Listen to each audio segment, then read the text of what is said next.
Nous sommes le 19 mai 2019 et l'un des descendants des chasseurs basques vous parle. Mais avant, sachez que aux alentours de 770, cette cinquantaine de chasseurs basques infligèrent une sacrée branlée aux arrière-gardes de Charlemagne parce qu'ils avaient incendié leur ferme et violé leurs femmes. Il ne resta pas un seul survivant. Et je suis l'un de ses descendants. Eh bien, aujourd'hui, nous allons tâcher de réduire à néant tous ces voyous, toutes ces personnes qui se sont donné le mot pour pousser à la dégénérescence le peuple français. La vidéo s'intitule « Foudroyer l'obligation vaccinale.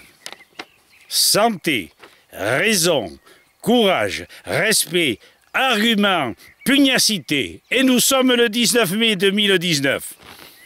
Donc voici une analyse méthodique des problèmes des couples, j'ai bien dit des couples, face au délire vaccinal.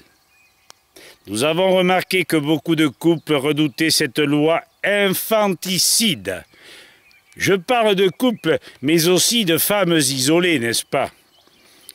Ces gens-là, déséquilibrés par de mauvaises conditions de vie, isolés, leur santé, le moral sont défaillants. Retrouver l'équilibre est assez facile. Je vous donne un exemple amusant, mais efficace.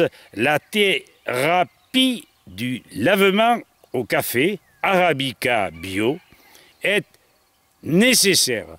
Alors, je l'ai expérimenté, le docteur Jean-François Comet également, toute une autre catégorie de gens, des infirmiers et bien d'autres personnes, et ils se portent à merveille. Évidemment, un seul lavement ne suffit pas, il faut en faire quelques-uns par derrière, n'est-ce pas? Oui, toujours par derrière. Demandez donc à nos médecins tout conseil à ce sujet. Sortez de l'isolement, prenez conseil et appui sur des couples déjà intéressés par le problème. Nous pourrions vous donner des noms et des numéros de téléphone et vous transmettre les coordonnées de la Ligue et des associations défendant le citoyen sur ce plan spécifique. Il ne devrait pas manquer de vous confier, nous le supposons, un téléphone d'un adhérent dans votre ville ou département. Demandez-nous la liste de ces associations. Alors soyons pratiques. Quant au problème de l'obligation, tout médecin, 95 fois sur 100 désinformé par la secte dogmatique laborantine, est obligé de vous faire peur, contraindre à cet acte dénué de garantie et surtout d'efficacité, n'est-ce pas? Personne n'est plus leurré. Plus des millions de personnes sont au parfum. Et les vaccinalistes ont du souci à se faire. Lorsque vous vous trouvez devant votre médecin et qu'il vous contraint, puisqu'ils sont désinformés, et qu'il est obligé de vous faire peur sous peine de perdre sa profession, il va tout faire pour vous contraindre donc à cet acte. La répartie est simple. Produisez devant ses yeux 2 documents en notre possession. Rappelez-vous, en notre possession, et nous pouvons vous les confier, vous les envoyer. L'un est intitulé « Lettre aux députés Alauzet », envoyé à tous les députés, sénateurs, mairies. L'autre, par un ancien patron des labos, est intitulé Artemisia Collège Vaccin, preuves indubitables, dans lequel la synthèse des effets mortifères des vaccins est prouvée. Si votre pollueur professionnel refuse la lecture, faites-lui comprendre avec sagesse, avec une pratique philosophie. Faites-lui comprendre que la vie de votre enfant vaut largement la lecture de ces documents capitaux. Par son refus, vous lui faites bien saisir qu'il se met en opposition avec la loi, puisqu'il a la charge de prouver qu'il vous a bien donné une information loyale, claire, appropriée sur les risques d'investigation aux soins qu'il vous propose. Arrêt de la Cour de cassation de 1997, de février et d'octobre.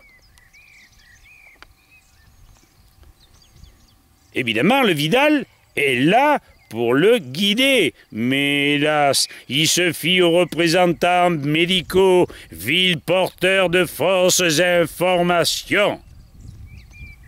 Ne respectant pas la loi, vous pouvez, faites-vous suivre d'un témoin au cabinet du Toubib, la signer au tribunal. Ils adorent. Pensez, prenez une assurance vous permettant pareille action. D'autre part, demandez-nous la lettre recommandée avec accusé de réception à adresser à la CPM, leur confiant que vous n'êtes pas contre les vaccins, mais que vous désirez que soient pris en charge tous les examens biologiques afin que votre enfant ne subisse les effets délétères des vaccins. Muni du double de cette lettre, vous n'aurez aucun mal à faire accepter votre bambin en crèche ou à l'école primaire. Admission en collectivité, article R 3111-8. Un enfant doit être admis même si sa situation n'est pas régularisée au regard des vaccinations obligatoires. En outre, les dispositions pénales sont supprimées. L'article L 3116-4, qui prévoyait 6 mois d'emprisonnement et 3 750 € d'amende pour refus de vaccination obligatoire, est abrogé par la loi numéro 2017-1836 du 30 décembre 2017. Article 49. Notez qu'un enfant vacciné est porteur de germes transmissibles.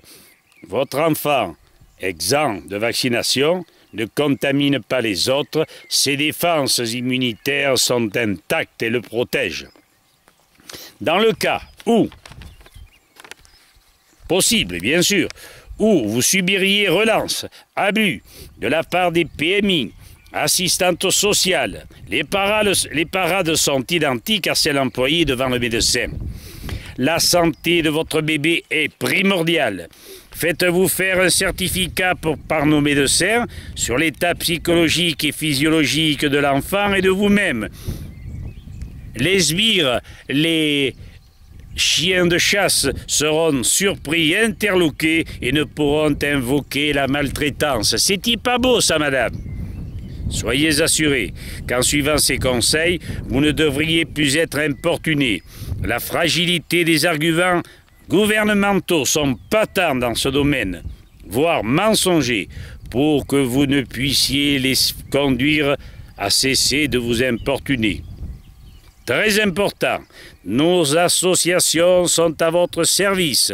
Rien n'est plus cher à notre esprit que la sauvegarde de vos intégrités corporelles et mentales.